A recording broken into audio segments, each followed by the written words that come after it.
Hey guys, so welcome to another top 10 video, and this is top 10 NXT champions of all time. This goes for the NXT championship, the NXT tag team championship, and the NXT women's championship, of course. Let's get into this video.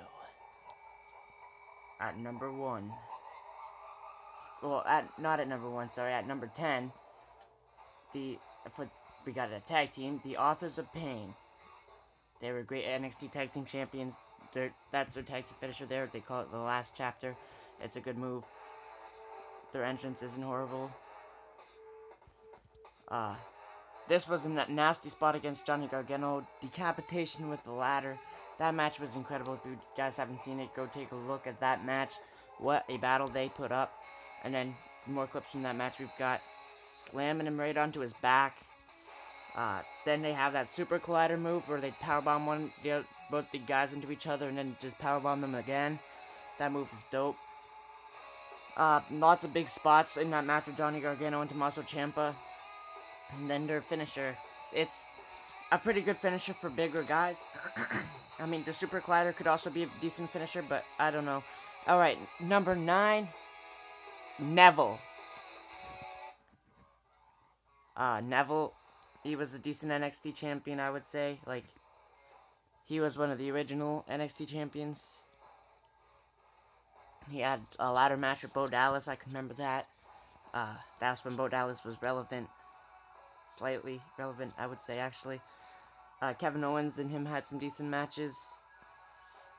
Yeah, that Fatal 4-Way match was good. I like that one.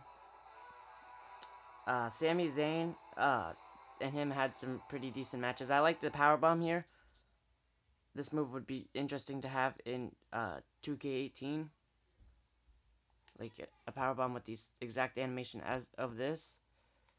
Because I just find this powerbomb animation like literally the greatest thing ever. Just look at that. And then, of course, that Frankensteiner off the top rope. Pretty good move there too. Alright. Let's get into the next. Number 8.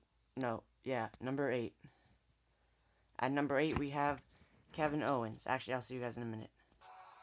Okay, and we're back. We got number 8, Kevin Owens. Kevin Owens was a fantastic NXT champion. I'm not rating these on like how long they had the titles, just like how entertaining they were with the titles and that stuff, and some of them with title reigns.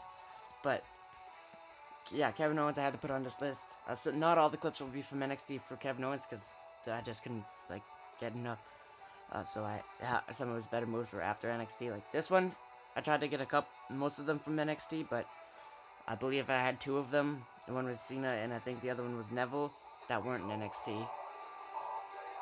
And yeah. So, with that, Kevin Owens at number 8.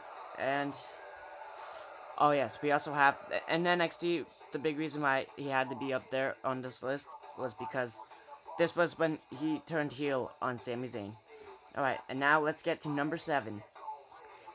The current NXT champion, Drew McIntyre. This one I put on entertainment, like, because how entertaining he is as the NXT champion. He's quite entertaining. He's got a good moveset. And, yeah. The Future Shock DDT. I think that's a belly-to-belly off the top rope or something like that. Orny Lorcan's a good wrestler as well. The Claymore, I like his new finisher that he's using. It's a dope move. It's pretty cool. The only part well, actually, it's not bad that Roderick Strong is not using this anymore because now he gets to use his better move at the end of Archie. Alright, so, number, what is this? 6, yes. Asuka. I put at number 6 because, she is still undefeated. She went through NXT a couple of years and never lost a single match. Had entertaining matches. But, yeah. I feel like some of the matches she was in, she should have lost. But, she just didn't. So, yeah.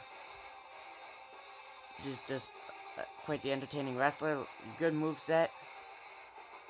Now let's see what she can do on the main roster and see if she can make the same impact that she did in NXT. At number 5, I believe this is. Well, I'll see you guys in a minute. Alright, at number 5. Actually, 1 second again. Alright, number 5, Paige. And Paige is at number 5 because she was an entertaining women's wrestler in NXT, and she was, of course, one of the first NXT women's champions. And she's still entertaining on the main roster, and hopefully she makes her return soon.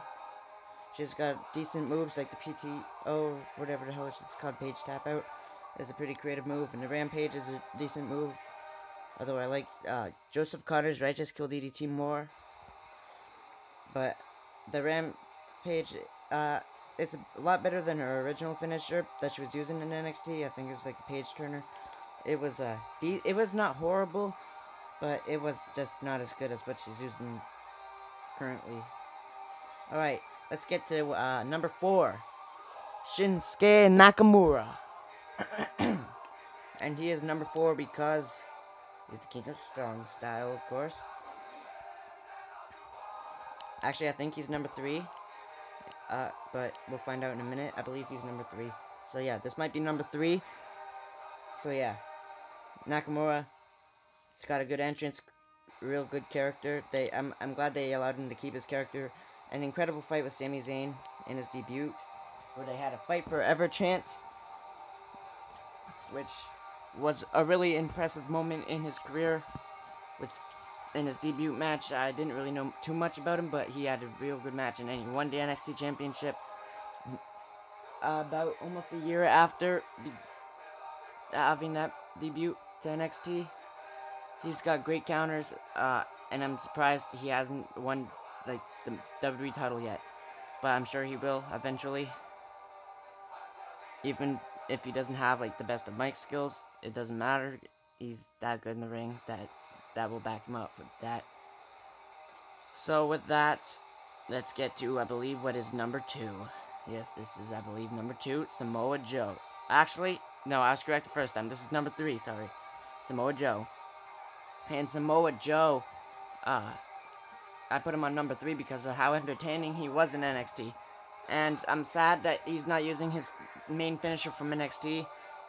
He is using the Coquina Clutch, which is, I guess, not bad. Like, it's good, but in NXT, he actually was able to bleed a little. As you can see there, it wasn't a little. He was entertaining with his moves. However, they're just not allowing him to use the Muscle Buster on the main roster, which is a slight disappointment. I was hoping he would use that on the main roster, but apparently not. But he had real entertaining matches with Nakamura. His powerbomb into his Joe Crab, I think he calls it, whatever it's called. I don't think we've seen that on the main roster yet, but the Muscle Buster, he's got to use it. I hope he uses it around WrestleMania, if not before, because that move is such a good move. And at number 2, the Demon. Actually, technically, it's not just the Demon, just Finn Balor, straight up. Finn Balor was one of the most entertaining NXT champions there were.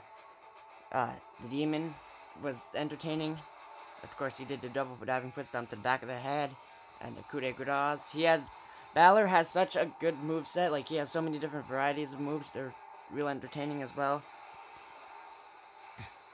I don't think we've seen them all on the main roster, however. I don't think we've seen the 1916 normal version on the main roster yet. Like this one right here, where he hooks the arm and then, like, Brainbuster type thing. We have not seen that on the main roster yet, which is quite disappointing because that move was dope. And at number 1, the glorious Bobby Roode. Yeah, you had to see this one come in as well. Bobby Roode came into NXT and stole the show on his first night in the company. And from the moment he made his entrance at his first takeover, you knew, oh, he's gonna become NXT champion, like, any month now, in this first freaking match. He was just that good. However, he didn't use the best of finisher in his first match, which was, like, I think it was like a pump handle slam. But luckily, the next night, or not the next night, actually, it was like the next NXT taping, they had the Glorious DDT make its arrival. He hasn't used the Root Bomb in WWE yet, but the Glorious DDT is, in my mind, just as good for his character, if not better. The match with Drew McIntyre he had recently was one of my favorites that I've seen him have recently before making his way to the main roster. Which, so far on the main roster, I don't know. He's doing good slightly. I mean, he is in the main event of the Survivor Series, I believe, which I think it might be the main event. It might not, the Survivor Series tag team match, but who knows. He's got that spine buster, which many people say is one of the best spine busters, if not the best, in wrestling current, or maybe even of all time. He's got a decent superplex as well. And of course he is from Toronto. He's actually pretty good at selling moves. Like, I put a sell in there just because he's not horrible at selling moves. And that Glorious DDT on the floor. Oh my lord, what a DDT. That was to Roderick Strong. And you can see just from how, like, his moves are. You can tell that he's gonna at least have something going good on the main roster. He's got to at least win that WWE title at least once. If not, oh my god, people are gonna be pissed. Well, that is the list, guys. If you feel like someone was left off the list, that should have commented below. And with that, if you subscribe if you haven't already, and as always, keep it easy, fam. Peace.